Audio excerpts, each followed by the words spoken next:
इसी ढंग से देश काल वस्तु शक्ति व्यक्ति स्नान दान तप अवस्था वीर्य संस्कार कर्म इन सबकी पवित्रता होती है। कई चीजें तो ऐसी हैं कि अब भगवान का स्मरण कर लो, भगवान का स्मरण करो तो वे सब शुद्ध हो जाती हैं। कभी गुण भी दोष हो जाता है और कभी दोष भी गुण हो जाता है। विधि में यह सामर्थ्य है, लेकिन अपनी बात तो यह है कि इन सब झगड़ों से अलग ही सब रहना सबसे पवित्रता है। निवृत्ति धर्म सर्वश्रेष्ठ है।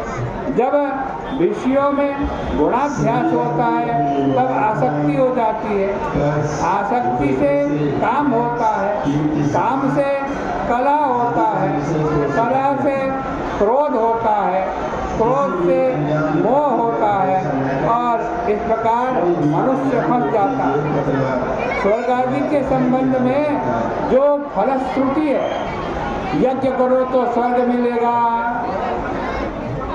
अमुक अनुष्ठान करो तो स्वर्ग मिलेगा, ये जो फलश्रुति शास्त्रों के अंदर बताई जाती है ना, वह तो ऐसी है जैसे किसी से आप कहो कि भाई दवा खा लो, दवा खाओगे तो लड्डू मिलेगा, ऐसी फलश्रुति है। यज्ञ करो तो स्वर्ग मिलेगा।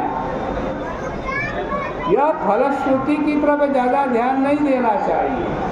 भगवान कह रहे उद्धव जी, वेद का असली अभिप्राय ठीक न जानने के कारण ही लोग फंस जाते हैं। बहुत लोग वेद के नाम पर हिंसा करते हैं। ऐसे लोग मेरे परोक्ष मत को तो जानते नहीं। यदि हिंसा में राग ही होता तो यह कैसे कहा जाता कि यज्ञ एवं चोदना, केवल यज्ञ में ही हिंसा करना, दूसरी जगह नहीं करना।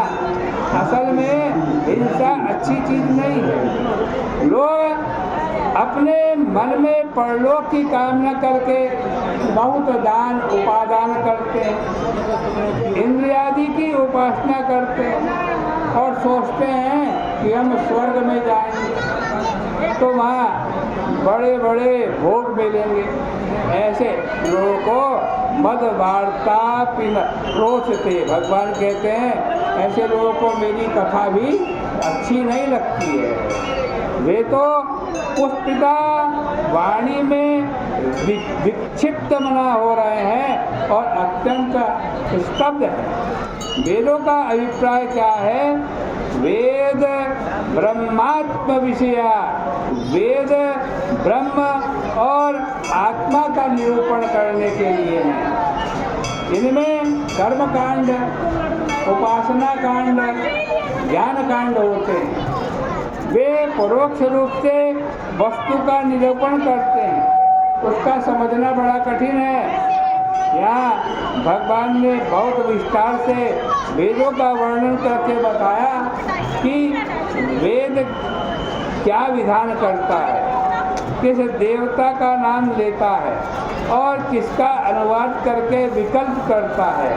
उन्होंने कहा कि श्रुति का हृदय मेरे सिवाय और कोई नहीं जानता, इसलिए नान्यो मद वेद कश्चन, मैं जैसा कहता हूँ